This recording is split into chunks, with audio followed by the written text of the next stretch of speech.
Hello students, this is Photon Academy of Science and now you are watching video lecture of class 11 physics ascent formula related to capillary tubes। तो students हमारा आज का जो topic है वो है obtain an expression for the rise of liquid in a capillary tube. आपसे last class में कैपिलरी ट्यूब्स के बारे में डिस्कशन हुआ था। ओके, तो अब हम आगे बढ़ेंगे और ये क्वेश्चन इस टाइप से भी और बोला जा सकता है कि derive the formula of rise of liquid in capillary tubes, जिसे हम एसेंट फार्मूला के नाम से भी जानते हैं। ओके, तो आइए इसे स्टार्ट करते हैं। इसका मतलब है कि कैपिलरी ट्यूब्स में फ्लूइड कितने ऊपर उठ सकता है। ओके, फ्लूइड कितने ऊपर उठ सकता है बोला ना इसने, rise in liquid in capillary tubes. चलिए तो इसे स्टार्ट करते हैं। तो स्टूडेंट्स आप देख पा रहे होंगे फिगर में आपके सामने कैपिलरी ट्यूब्स प्रेजेंट है। एक कंटेनर आपको दिख रहा होगा, इस कंटेनर में फ्लूइड भरा हुआ है, इसके अंदर एक कैपिलरी ट्यूब्स आपको दिखाई दे रही होगी, एक कैपिलरी ट्यूब्स है।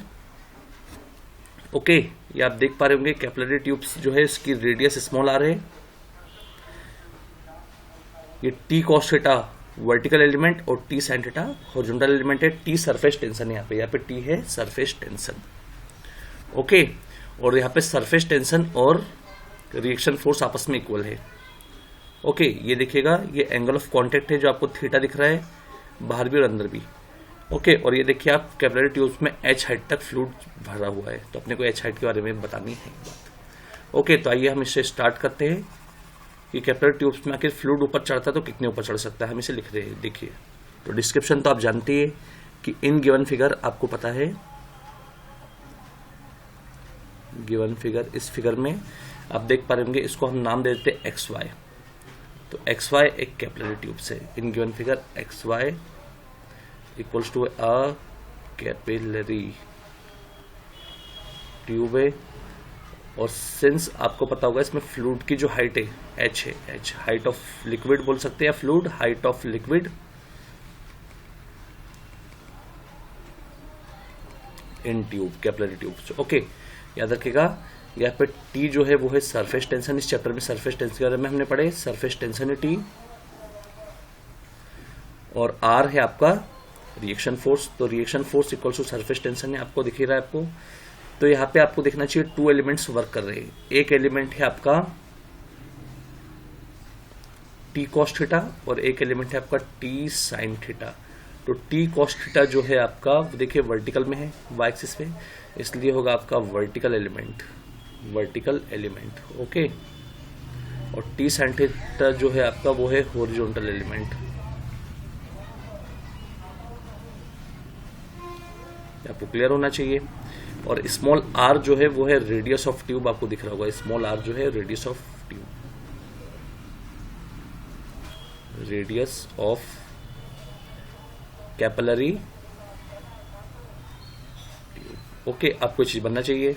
इस सफिशिएंट डिस्क्रिप्शन के बाद अब हम आगे बढ़ना चाहिए अब हमें। तो देखिएगा आप सभी ध्यान से, इस ट्यूब को जरा आप इमेजिन करें, है ना। ये ट्यूब को आप जो ये अंदर का जो ट्यूब है जिसको मैं येलो हाईलाइट कर रहा हूँ, इस ट्यूब को आप थोड़ा अंदर से इमेजिन करें। ब्लू कलर से हाईलाइट कर देता हूँ मैं यहाँ पे इसको। इस ट्यूब को आप हाईलाइट करिए जरा अलग से।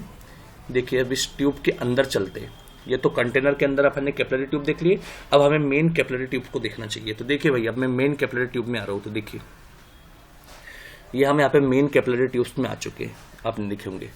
तो आपने ये देखा होगा भी कि ये जो ये वाला हिस्सा है आपका रेडियस कहलाता है, स्मॉल आर, और जो स्लैंट वाला हिस्सा है आपका कैपिटल आर है। ये देखिए ये स्लैंट वाला जो हिस्सा है आपका वो कैपिटल आर है। ये स्लैंट वाला हिस्सा आपका क्या है, कैपिटल आर है। ओके, तो आपको चीज ध्यान से देखनी चाहिए। तो अब हम आगे बढ़ेंगे, चलिए देखते क्या होता है। तो देखिएगा सभी ध्यान से, ये जो आपका फ्लूइड कॉलम है इस पे जो प्रेशर है हम जानते हैं। तो सिंस वी नो दैट, ये हमने पढ़ा है फ्लूइड मैकेनिक्स का सबसे पहला derivation. Since we know that pressure on fluid column जो होता है, प्रेशर ऑन फ्लूइड कॉलम जो होता है वो होता है P इक्वल्स टू होता है आपका एच रो जी, ये अपन पढ़ चुके हैं। ठीक है, और सेकेंड चीज आपने ये भी पढ़े होंगे कि फ्लूइड जो रहता है वो लिक्विड जो रहता है फ्लूइड वो ड्रॉपलेट के फॉर्म में रहता है। इसमें ट्यूब में लिक्विड किस रूप में रहता है, ड्रॉपलेट के फॉर्म में, ड्रॉपलेट के फॉर्म में रहता है। बट प्रेशर ऑन ड्रॉपलेट भी हम जानते हैं। तो प्रेशर ऑन ड्रॉपलेट जो रहता है P वो रहता है आपका 2T/R, ये भी हम पढ़ चुके हैं। ओके, 2T/R होता है, हमने इसके बारे में भी पढ़ा है। इक्वेशन नंबर 2 ले लेते हैं इसको। तो from equation 1 and 2, from equation 1 and 2, तो 1 और 2 से देखते हैं क्या होता है। 1 से H की वैल्यू उठा के 2 में रख दीजिए, तो H rho g equals to हो जाएगा 2T/R। और हमें कायदे से H का ही फॉर्मूला चाहिए कि कैपिलरी ट्यूब में फ्लूइड कितनी हाइट तक चढ़ सकता है, यही तो फॉर्मूला है, निकालना है हमें। ओके, तो अब हम आगे बढ़ेंगे। तो देखिए भाई, फ्रॉम फिगर आपको दिख ही रहा होगा। फ्रॉम फिगर में देखिए जो रेडियस है वो बेस है और हाइपोटेन्यूज जो है वो कैपिटल R है और परपेंडिकुलर नहीं दिया है। तो आपको पता होना चाहिए कि in figure base upon hypotenuse जो होता है, बेस अपॉन हाइपोटेन्यूज वो होता है आपका कॉस थीटा। ओके, तो मैं यहीं पे कर दे रहा हूँ। तो कॉस थीटा आपका रहेगा बेस की जगह स्मॉल r और हाइपोटेन्यूज की जगह कैपिटल R। तो कैपिटल R आएगा आपका ऊपर, स्मॉल r के अपॉन में हो जाएगा आपका कॉस थीटा। स्मॉल r के अपॉन में कितना हो जाएगा आपका कॉस थीटा हो जाएगा। तो कैपिटल R की जो वैल्यू है इसको उठा के हम इक्वेशन नंबर 3 में रखने वाले हैं।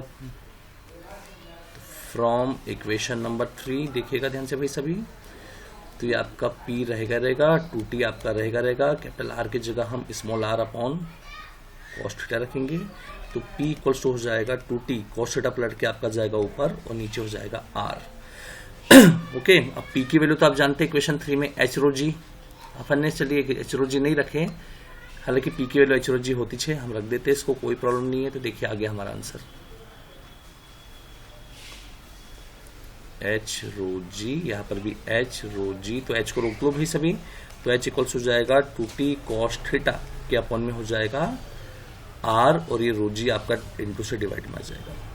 तो भाई ये आपका हो गया कैपिलरी ट्यूब में फ्लूइड की हाइट, या इसको एसेंट फॉर्मूला भी कहते हैं। ओके, आपको ये चीज बनना चाहिए।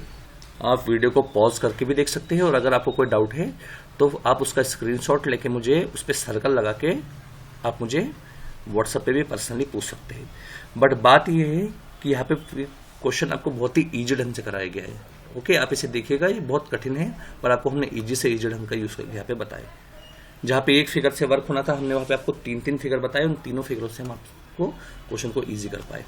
ओके, देखिएगा आप इसे, आपको जो भी डाउट आप पूछेगा। अब हम आगे बढ़ते हैं।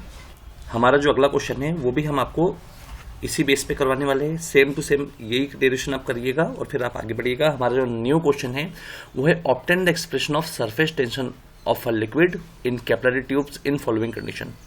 किसी कैपिलरी ट्यूब में जो फ्लूइड भरा है उसके लिए आपको लिक्विड के लिए सरफेस टेंशन का फॉर्मूला इन कंडीशन में देना है। नंबर 1 उसने बोला प्योर वाटर और नंबर 2 उसने बोला कि नॉर्मल वाटर हो। नंबर 1 प्योर वाटर के लिए और नंबर 2 नॉर्मल वाटर के लिए। प्योर वाटर और नॉर्मल वाटर के लिए हम इसे सॉल्व कर रहे हैं, तो हमारा फिगर और डिस्क्रिप्शन सब वही रहेगा, डेरिवेशन भी वही का वही रहेगा। आपने देख लेंगे T equals to 2T cos theta के अपॉन में R और G, ये आपने यहाँ तक देख लिए। पर हमें चाहिए सरफेस टेंशन का फॉर्मूला। चलिए तो इसको अगली स्लाइड पे ले चलते हैं। तो देखिए हमारा फॉर्मूला क्या आया, हमारा फॉर्मूला आया था अभी पीछे तक हमने देखे, आपका सेम टू सेम पूरा उतरेगा, ये सेम टू सेम सब रिटर्न होगा आपका, सब उतरेगा ये 2T cos theta upon R और G है ना। H इक्वल्स हो जाएगा आपका 2T कॉस थीटा के अपन में R और G आपका होगा। तो T हमें निकालना होगा, T को फ्री करना होगा, तो T आपका यहीं पे रह गया, H R रो G रहेगा, इसके अपन में आ जाएगा 2। ठीक है भाई, इसके अपन में 2 आ जाएगा। ओके, तो आपका सब सेम टू सेम जैसे का वैसे रहेगा, आपका सब सेम टू सेम जैसे का वैसे रहेगा। ये फॉर्मूला जो आपने देखे प्योर वाटर और नॉर्मल वाटर के लिए, ऐसे ये सरफेस टेंशन का formula, figure description surface tension के लिए H निकालना ही पड़ेगा आपको।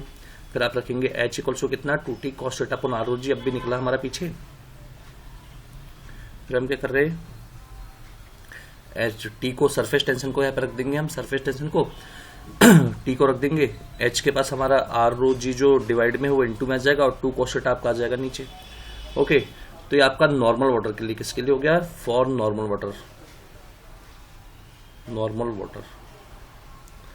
और फॉर प्योर वाटर, अगर प्योर वाटर की बात करें, प्योर वाटर, तो प्योर वाटर के लिए जो आपका थीटा होगा वो आपका होगा 0 डिग्री, क्योंकि आपका एंगल ऑफ कांटेक्ट होगा। क्या होगा, एंगल ऑफ कांटेक्ट बोलते इसको। आपको दिख रहा होगा एंगल ऑफ कांटेक्ट फिगर में, ये है एंगल ऑफ कांटेक्ट। ये कांच और ट्यूब के बीच में वाटर बनाता है एंगल ऑफ कांटेक्ट। कांच है ना, फ्लूइड और ग्लास के बीच में जो एंगल बन रहा है उसी को हम कहेंगे एंगल ऑफ कांटेक्ट। तो आपको चीज बननी चाहिए, जरा ध्यान से इसको देखते हुए चलेंगे आप लोग सभी, देखिएगा सभी। तो इसमें आपका जो फॉर्मूला है आपका, ये थीटा को 0 रख देना चाहिए प्योर वाटर के लिए। तो प्योर वाटर के लिए टी आपका रहेगा ये एच आर रो जी आपका रहेगा ये 2 cos 0 हो जाएगा। और सिंस cos 0 जो होता है हमारा वो 1 होता है, तो टी बराबर हो जाएगा हमारा एच आर रो जी अपॉन 2। ये आपका सरफेस टेंशन का फॉर्मूला के रेडी हो गया फ्लूइड के लिए। ठीक है भाई, इसे ध्यान से देखिएगा सभी और कॉपी में नोट करिए।